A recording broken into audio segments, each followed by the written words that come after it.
Los Angeles Lakers finally may center na pagkatapos hindi pumasa si Mark Williams sa physical examination at di na natuloy papunta Lakers. DeAndre Ayton may 2 years contract na sa Lakers. Ang Golden State Warriors, Kevon Looney, inalis pero may ipapalit na ba? Si Giannis na nga ba ito or mananatili na namang small ball lineup ang Warriors? Tara at pag-usapan natin ang nangyari at mangyayari pa sa team ng Los Angeles Lakers and Golden State Warriors. Wait, na-miss nyo rivalry nila no? Kung baller fanatics ka bro, mag-subscribe ka naman sa ating YouTube channel para marami pa tayong pagkwentuhan about basketball. At ayun na nga, ang tanging hiling ni Luka ay magkaroon ng center. Alam naman natin ang laruan ni Luka malakuro ko. Mahilig mag-love pass kaya perfect nga si Ayton for Lakers. Pagkatapos nga nawala ni Davis last season, hirap na hirap nga ang Lakers dahil walang big man. Anyway, si Mark Williams hindi pa siya officially sa koponan ng Lakers. At siya nga dapat ang magiging sentro ng Lakers this season pero kinancel ang trade dahil bagsak siya sa physical examination. Dahil nga sa kanyang previous injury, pero may buwelta naman siya at ang sabi niya healthy naman at ready to play siya. Sabi naman ng Hornets ay good condition nga siya pero ang Lakers ay hindi pabor dito. Kaya in the end, mas napaganda pa nga ang nangyari sa Lakers. Nakuha na nga nila si Ayton mula sa buyout sa Portland Blazers. Marami nagtatanong paano ito nangyari may kontrata pa siya sa Portland. Ganito ito guys. Si Ayton ay may natitirang 2 taon na kontrata pa sa Portland Trail Blazers. Worth around 69 to 70 millions of total. Ito ay malaking kontrata at mukhang gusto na ng Portland na mag-rebuild at hindi na i-retain si Ayton sa ganong halaga. Si Ayton at ang Portland ay nagkasundo na hindi natatapusin ang full contract at babayaran siya ng mas mababang halaga kapalit ng pag-release niya as free agent. Pero bakit inalaw ito ni Ayton na bayaran siya ng mas maliit? Kasi syempre mapapasama si Ayton sa isang high contender na team ng Lakers.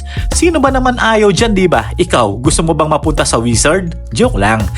Ang kontrata niya sa Lakers ay 2 years gamit ang MLE. Anyways, hindi to ML Ang tawag dito ay mid-level exception. 25.4M ang offer sa kanya.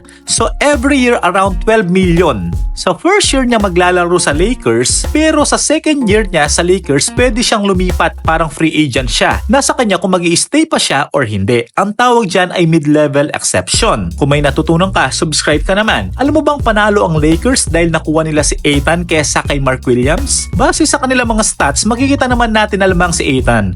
Imagine per game double-double yan. Yan ang gusto ng Lakers kasi mula nung nawala si Davis, hirap sila sa rebound at depensa. Nawalan sila ng rim protector. Alam mo bang gaano kalaki ang tulong ni Ayton sa Lakers this season? Last season kasi, naging double-double machine nga ang player na to. Sa offensive impact, magaling sa paint, dunkers post at lob threat. 51 alley-oops nga ang tinirada niya sa 47 na games nakaraang season. Ifi-feed talaga ito ni Papa Luka at ni Lebron. Ang problema lang kay Ayton, yung kanyang inconsistency ng energy. At depensa, minsan kapag off night niya, ay naku, off night talaga siya. Parang wala talaga siyang gana in game. Isa na rin dito ang kanyang soft defense sa paint, di kamukha ni Davis, kahit pangit ang opensa, babawi yan sa depensa. At minsan ang kanyang limited offensive versatility. Malakas sa push-up at lobs, pero kulang sa passing out of the post at minsan nga naglilid pa nga ito ng turnover sa kanya.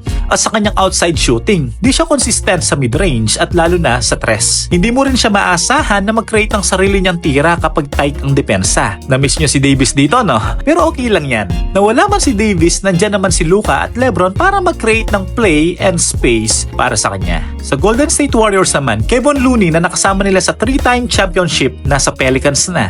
Grabe, mas lalong lumiit ang lineup ng Warriors. Kung makikita natin sa last playoff, halos kinailang sila ni Gobert inside the paint and rebounding. Pero ito ang pinakahihintay ng lahat. Giannis nga ba ay mapupunta sa Warriors? Nakita natin ang problema ng Milwaukee Bucks ngayon. Damian Lillard ay winib na. Marami mga fans na nainis sa desisyon na ginawa nila, even si Giannis nagpahayag ng disappointment. Hindi siya disappointed dahil na-injury si Lillard. Ang ayaw niya ay winib siya at kasalukuyan kinuha ng Bucks ang final contender ng center ng Pacers na si Miles Turner. Ang pag-wave nga kay Lillard ang susi para makuha nga ito at is-sign ng 4-year contract. What's next for Lillard? Marami naman team ang nag-aabang sa kanya. Pero the question is, si Giannis na nga ba ang susi ng Golden State Warriors para muli nila makamit ang kampyonato? Perfect fit si Giannis sa Golden State if nagkataon. In the last 10 years, halos mabagal at maliliit ang mga center ng Warriors. Minsan nga wala pa nga Pero itong si Giannis kilala kilala siya sa pagiging all-around player, malakas sa opensa at malakas pa sa depensa. At alam naman natin na nilid na rin niya ang Bucks sa championship at nakakuha na rin siya ng MVP award. Last year na nga mula nung lumalabas ang mga rumors na to. Maraming Golden State fans ang masaya dito kapag nagkataon. Anong say mo bro? Don't forget to subscribe. Thank you for watching.